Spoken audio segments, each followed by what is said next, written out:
The morning sun beat down on the winding dirt roads leading to the Morgan family farm, painting the fields in gold and casting long, twisted shadows from the old oak trees. The 5 cousins, Jake, Emily, Sarah, Tom, and Lucas, arrived one by one, their laughter and chatter carrying across the empty farmland. It had been years since the family had gathered, and everyone was excited to reconnect. The air smelled faintly of hay and damp earth, and the barn, though weathered and creaking, still held the charm of childhood memories. From the start, there was an odd tension in the air, a sense that the farm was alive in a way the cousins couldn't yet understand. As the day wore on, the cousins explored the sprawling property. They ran across the overgrown fields, climbed into abandoned sheds, and dared each other to venture near the dense woods at the farm's edge. Jake joked about ghost stories, waving an old flashlight at the shadows, but Emily felt an uneasy chill whenever she looked into the thick tree line. The air seemed heavier than normal, carrying a quiet, persistent whisper that vanished the moment anyone tried to focus on it. By late afternoon, the cousins had split into pairs to explore different corners of the farm, leaving Sarah wandering alone near the creek. The sound of running water usually felt calming, but here it sounded strange, like something beneath it was moving with intent. As evening approached, the first hints of trouble began. The sky darkened faster than expected, clouds forming into ominous shapes that mirrored the twisted branches of the farm's old orchard. A sudden gust of wind rattled the windows of the main house, and the barn door slammed shut with a force that made everyone jump.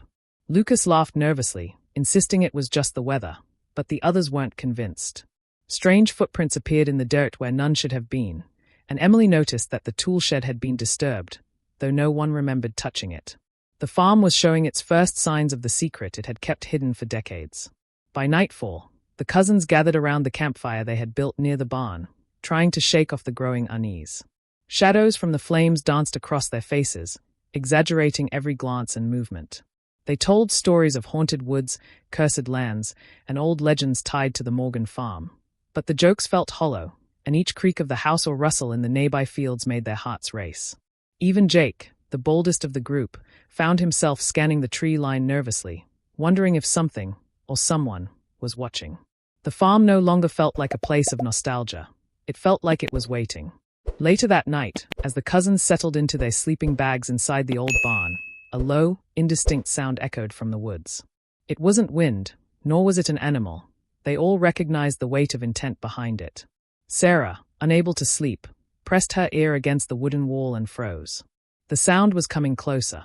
Then it stopped, leaving a suffocating silence that seemed to settle over the farm like a blanket. None of them said anything, but fear had planted itself firmly in their minds. The Morgan farm had welcomed them, yes, but it had also marked them, and the night was only beginning. The morning after the reunion began like any other, sunlight spilling across the overgrown fields, birds chirping in the distance, but something felt off. The cousins were nowhere to be found. Jake's backpack lay open near the barn, belongings scattered haphazardly, as if someone had left in a rush. Emily's journal rested on a broken bench, pages fluttering in the morning breeze. There were no signs of a struggle outside, no tire tracks on the dirt road, no footprints leading toward the woods. It was as if the 5 of them had simply vanished into thin air. Panic began to seep into the farmhouse as family members realized something was terribly wrong. Neighbors were called in to help search, forming lines across the fields and peering into every corner of the dense woods. Dogs barked and sniffed, but even they seemed hesitant to enter the shadows between the trees. Hours passed, and still, the cousins were nowhere to be found. Locals whispered among themselves. Some said it was just a prank, others feared something far worse. The farm had always been a little eerie, but no one had imagined it would take the children of the Morgan family. The fear grew heavier with each passing hour, as if the land itself was swallowing every trace of the missing cousins. The police arrived by mid-afternoon, combing the property with flashlights and calling out names. The farmhouse and barns were meticulously searched, no hidden rooms were found, no signs of forced entry. Their investigation extended into the surrounding woods, which stretched for miles and grew darker with each passing hour. A thin mist rolled in from the nearby creek, giving the forest an unnatural, ghostly glow. The search parties began to feel watched, as if unseen eyes tracked every movement. Even the most skeptical officers admitted that something about the farm didn't feel right. As night fell, hope began to wane. Helicopters circled overhead, shining spotlights across the fields, but the beams bounced off the thick canopy of trees, illuminating nothing. The family, exhausted and terrified, huddled in the farmhouse, listening for any sound, a call, a scream, anything. But there was only silence. The wind whispered through broken windows and hollow barns, carrying with it an eerie resonance, like faint voices crying out for help. The cousins' absence had turned the once cheerful reunion into a nightmare that no one could explain. By the next morning, the town was fully aware that this was no ordinary disappearance. News crews arrived, interviews were conducted, and the farm became a hive of activity, but the mystery deepened. Each search uncovered nothing but overgrown paths and the remnants of decades-old farm life. Days became weeks, and weeks turned into months. The local community began to spin their own theories. Maybe the cousins had wandered too far into the woods, maybe they had been taken, maybe something darker. But the truth, locked within the shadows of the Morgan farm, remained hidden, taunting everyone who dared to look too closely. After the disappearance, the Morgan farm was left untouched for years, standing like a silent monument to tragedy. Nature began to reclaim the land, sending vines creeping across the barns and weeds pushing through the cracks in the old wooden floors. The paint on the farmhouse peeled under the relentless sun, windows grew grimy, and the once familiar scent of fresh hay was replaced by damp earth and decay. Even the townspeople, once curious, avoided the farm, whispering warnings to anyone who got too close. "Don't go near the Morgan farm," they said, "or you'll disappear too." The fields, once full of life and laughter, now felt cold and unwelcoming, as if the earth itself had swallowed the memory of the 5 cousins. Local legends grew darker with each passing year. Children dared each other to run past the farm at night, claiming to hear faint screams or the sound of footsteps behind them. Older residents swore that shadows moved inside the barns even when no one was there. Stories of ghostly figures glimpsed through broken windows spread through town, and those who ventured too close reported an overwhelming sense of dread. Some swore they could hear whispers in the wind, voices that called out the cousins' names, fading just before anyone could respond. The farm had become more than abandoned land. It had become a living nightmare, feeding on fear and curiosity alike. The family, tormented by grief and uncertainty, refused to return. Each year, holidays and reunions passed without a visit, the farm becoming a ghostly scar on their history. Yet, even in avoidance, the farm exerted its presence. Heavy rains would sweep across the fields, creating shallow streams that cut through the farmland, exposing old tree roots and debris. On rare occasions, locals glimpsed odd disturbances in the water, an overturned barrel, a strange shadow beneath the surface, but no one dared investigate. The farm's secrets remained buried, quietly waiting for the day they would be forced to the surface. Time only made the farm seem stranger. Crows gathered in unnatural numbers, circling over the property, their harsh cries filling the sky. The wind carried scents that had no origin, earthy and metallic, like soil freshly turned, but far too many years after the disappearance. Even experienced hunters refused to trek the woods around the farm, claiming that the forest itself seemed alive, shifting its paths and hiding its trails. Fences collapsed under their own weight, yet the barns stood stubbornly upright, creaking in protest, as if holding in their dark secrets.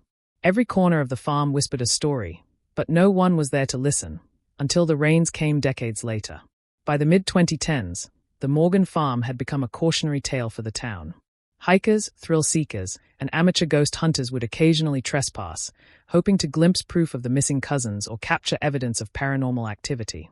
Most left terrified, returning with stories of cold drafts in the summer heat, eerie lights flickering in the woods, and the sense of being watched.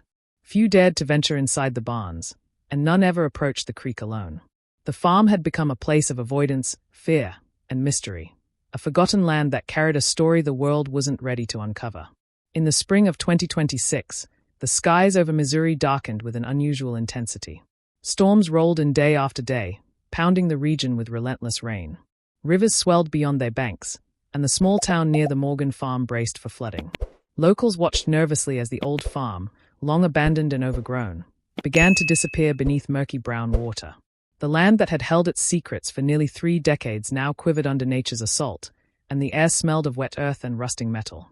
For the first time in decades, it seemed like the farm was stirring, as if it had been waiting for this very moment. By the second day of the storm, the floodwaters had reached the barns, sweeping across the fields and tearing through the debris that littered the land. Trees that had stood for generations groaned and toppled, their roots exposed like the fingers of the farm itself reaching out.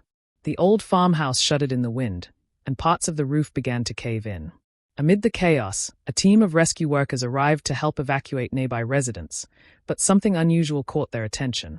The earth near one of the barn foundations had shifted, revealing the top of what appeared to be a long-buried cellar entrance.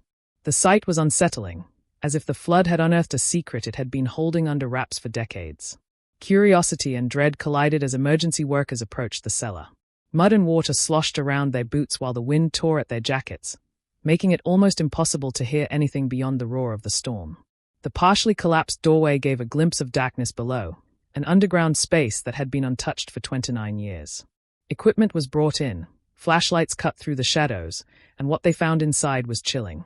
Old belongings, backpacks, journals, and even a camera, were scattered across the damp, cold floor, frozen in time as if someone had simply vanished into the walls. Each item told a fragment of the cousins' last moments, turning speculation into terrifying reality. As investigators combed through the flooded cellar, the water continued to rise, dripping from the ceiling and pooling around their feet. Scratches marred the walls, deep gouges that hinted at desperate attempts to escape. Furniture had been overturned, and crude barricades suggested that someone, or something, had intentionally trapped the cousins here. The flood, which had seemed like a natural disaster at first, now appeared almost purposeful, revealing what the years of decay had hidden. The storm had forced the farm to give up a piece of its long-held secret, showing that beneath the mud and water lay evidence of horror that no one had dared imagine. Meanwhile, the town watched in disbelief as the story unfolded. Media crews arrived, helicopters circled the flooded fields, and locals crowded the edges of the roads to catch a glimpse of the excavation. The flood had become more than a disaster. It had become the stage for uncovering a mystery that had haunted the region for decades. Even in the chaos, there was a palpable sense of anticipation, an unspoken knowledge that the farm had held something monstrous all these years, and now, finally, nature had started to expose it. The water kept rising, and with each surge, the truth waited just beneath the surface, ready to be revealed. As rescue crews and investigators descended into the partially flooded cellar, the atmosphere grew tense and heavy. Every flashlight beam seemed to tremble across the damp, wooden walls, revealing fragments of the past frozen in time. Old backpacks and journals lay scattered across the floor, soaked and decayed, but the contents still whispered a story of that fateful night. Pages stuck together bore desperate handwriting, fragments of fear, and hints that the cousins had realized they were in serious danger before disappearing. Each item uncovered intensified the sense that the farm itself had been holding onto its dark secret, waiting for someone brave, or foolish, enough to unearth it. The walls of the cellar told an even darker tale. Scratches and claw marks ran along the wood, deep and jagged, evidence of frantic attempts to escape. Small handprints, faint and partially washed away by years of moisture, seemed to mark a trail deeper into the shadows. Investigators noticed that the signs of struggle weren't random. They suggested someone had been herded, cornered, and trapped. Furniture lay overturned as if in chaos, but in a pattern that seemed deliberate, almost ritualistic. The air was thick with the scent of wet earth, mold, and something more indefinable, an aura of long-buried terror that refused to dissipate even after decades. Among the scattered belongings, a partially destroyed diary drew immediate attention. Its pages contained chilling entries from the night of the disappearance, descriptions of strange noises, shadows moving against the walls, and the unmistakable feeling of being watched. One entry even mentioned a hidden place beneath the barn that seemed to call to them, tempting them into the darkness. Forensic teams carefully documented each word, realizing that the cousins had been aware of the danger yet powerless to escape it. The diary became a key piece of the puzzle, confirming what investigators had long suspected, that the cousins hadn't simply wandered off, they had been trapped, hunted, and silenced within the farm's hidden depths. Further examination revealed remnants of what appeared to be a crude barricade, a combination of old planks, rusty tools, and mud-streaked boards used to seal something inside. DNA samples taken from these materials matched the missing cousins, confirming the chilling truth that their last hours had been spent trying desperately to survive. The cellar, once thought to be a simple storage space, had been transformed into a prison, hidden from the outside world. As the floodwaters receded slightly, investigators discovered small tunnels leading from the cellar, covered and concealed for decades. It became clear that the farm was more than just land. It was a trap, a labyrinth designed to keep the horrors contained and unseen. Even as the physical evidence mounted, an unsettling realization began to take hold among the team. This was not just a story of disappearance, it was a story of deliberate cruelty. The careful construction of the cellar, the hidden tunnels, and the deliberate isolation of the cousins pointed to a human hand behind the terror. But the most terrifying part was not what they found. It was what the farm itself seemed to suggest. That the darkness had been waiting, perfectly patient, for the right moment to reveal its secret. The flood hadn't just uncovered belongings. It had exposed the horrifying reality that the Morgan farm had been a silent witness and an active participant in the cousins' long-vanished fate. As investigators sifted through the flood-exposed ruins, the first hints of a sinister presence emerged. Among the old tools and decaying debris, they found a set of journals that had somehow survived decades of neglect and water damage. The handwriting was meticulous yet unsettling, filled with diagrams of tunnels, cryptic notes, and references to the cousins by name. It quickly became clear that someone had been watching the family long before the reunion, and that person had prepared the farm in advance. Every barricade, every hidden path, and even the cellar itself had been carefully planned to ensure that no one could escape. The journals pointed to a man named Harold Whitaker, the farm's former caretaker. Harold had vanished shortly after the cousins disappeared, and over the years, locals had whispered about his odd habits and strange obsessions. Now, the evidence suggested he had been the architect of the cousins' nightmare. He wrote about observing them, noting their movements, and predicting how they would react to fear. The chilling precision with which he planned everything hinted at an intellect devoted entirely to cruelty. It was as if Harold had treated the farm not as land, but as a stage for a performance in which he alone controlled the outcome. Evidence of his presence became more terrifying as the team explored the tunnels beneath the barn. Hidden passages, reinforced with boards and nails, led deeper into darkness, some areas just large enough to crawl through. Items belonging to Harold were discovered: tools, old boots, and a lantern with dried blood stains. Maps of the tunnels were sketched in the margins of his journals, showing exact locations of barricades and escape routes, all marked with notes on how to keep the cousins trapped. Each detail painted a picture of premeditated horror. Harold hadn't simply captured them. He had designed a labyrinth meant to crush hope and break spirits. The investigators also uncovered disturbing writings describing the fear Harold intended to instill. He had chronicled how he would separate the cousins, forcing them into claustrophobic spaces, tracking their panic, and manipulating the darkness around them. He referred to their terror almost as a science, noting how sound, shadow, and isolation could be used to exert control. The deeper the team went into the tunnels, the clearer it became that the farm itself had been weaponized. Even the natural elements, the thick woods, the unstable floors, the hidden creeks, had been exploited to keep anyone from discovering the truth for decades. Perhaps the most unsettling revelation came when personal items belonging to Harold were found near a collapsed section of the cellar. His journals mentioned hiding tools and marking paths for emergency access, but forensic analysis indicated that he had never returned after the cousins vanished. This suggested that he may have met an unknown fate within his own creation, leaving the farm to hold his terrible secret until nature itself, through the flood, forced it open. The realization struck the investigators like a cold wind. Harold Whitaker's presence was still felt in the house, the barn, and the tunnels, as if the farm had absorbed his malevolence and carried it forward, waiting for the world to finally uncover it. Even after the floodwaters receded and the cellar was fully exposed, a chilling presence seemed to linger over the Morgan farm. Locals who ventured near the property reported strange sights: shadows that moved against the grain of the wind, fleeting glimpses of figures near the trees, and whispers that carried on the night air. Some swore they could hear laughter, a high-pitched, childlike sound, echoing across the fields long after sunset. The farm, once merely abandoned, now felt alive in a sinister way, as if it remembered every moment of the cousins' terror and was determined to ensure that no one forgot. Inside the cellar and tunnels, the air was heavy with a sense of lingering fear. Investigators reported that their equipment, cameras, flashlights, even phones, malfunctioned intermittently, flickering or shutting down as if the very walls resisted observation. The deeper they went, the more the shadows seemed to stretch unnaturally, and sounds of dripping water echoed in patterns too deliberate to be random. It was as if the farm itself was watching, whispering, and remembering every detail of what had happened decades earlier. Even those who had previously dismissed local legends could not ignore the oppressive, almost sentient weight of the place.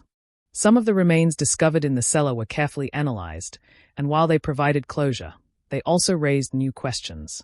Certain areas of the tunnels appeared deliberately untouched, as if the cousins, or perhaps something else, had retreated further into the maze before vanishing completely. Small artifacts, like a shoe or a piece of cloth, were found wedged in corners, giving the sense that someone, or something, had been hiding, waiting, or watching. Investigators couldn't explain how these items remained so well preserved or why the areas around them felt colder, heavier, and more oppressive than the rest of the cellar. It was as though the farm itself had claimed them, holding onto a fragment of their presence for all these years. Even after the formal investigation concluded, local residents continued to report strange occurrences. At night, lights flickered in the barns, doors creaked on their own, and the sound of footsteps echoed across the mud-slicked fields. Some visitors claimed to see 5 shadowy figures standing silently at the edge of the tree line, disappearing when approached. Others described faint voices calling out names, repeating fragments from diaries found decades later. The farm had become a place of constant tension, a reminder that the story of the missing cousins was far from over. Whatever had happened within the walls of that cellar and tunnels had left a mark, an imprint of horror that refused to fade. Perhaps the most unnerving part of all was the subtle feeling of being watched, even by those who knew the farm well. The wind seemed to carry whispers, the creek gurgled with voices not belonging to this world, and every corner of the property hinted at secrets yet to be fully revealed. Even the townspeople, hardened by years of Midwest storms and legends, admitted a newfound unease when driving past the property at night. It was clear that the Morgan farm had become more than a place. It had become a living memory of fear, grief, and darkness, one that would haunt anyone who dared to uncover its past. As the sun set behind the hills surrounding the Morgan farm, a heavy silence settled over the property. Even with the floodwaters gone, the shadows seemed deeper, the air colder, and the land itself heavier, as if it had absorbed decades of fear and grief. Investigators had uncovered the tunnels, the cellar, and Harold Whitaker's journals, piecing together the horrific events of that night 29 years ago. The remains of the cousins had been found, giving the family a measure of closure, but not peace. Because some questions could never be answered. Some corners of the farm remained unexplored, some tunnels blocked by debris or mud, hiding secrets that might never see the light of day. Locals still whispered of the farm at night, warning outsiders to stay away. Those brave, or foolish, enough to walk the overgrown paths spoke of faint footsteps, ghostly figures in the tree line, and voices that seemed to call their names. The farm had claimed more than the cousins. It had claimed the imagination and fear of anyone who approached. Even the bravest hearts felt a shiver when they passed by, as if the land itself remembered every scream, every desperate attempt to escape, every hidden terror beneath the earth. And yet, for all the horrors uncovered, the farm seemed to almost wait. Wait for the next storm, the next curious soul, the next hand to reach too far into its shadows. The flood had revealed decades-old truths, but the farm's story was far from over. Its memory lingered like a dark pulse in the soil, a whisper in the wind, and an echo of the laughter that would never again belong to those 5 missing cousins. The Morgan farm, abandoned and decayed, stood as a monument to secrets, to human cruelty, and to nature's quiet vengeance. It reminded everyone that some places are more than land. They are living witnesses to horror, patiently guarding what was lost, what was taken, and what will never truly be forgotten. The storm had opened the cellar, but it could never open the farm's true heart. And somewhere, just beyond the edge of the overgrown fields, shadows moved, and the whispers continued, as if the land itself was speaking, waiting for the next chapter to unfold.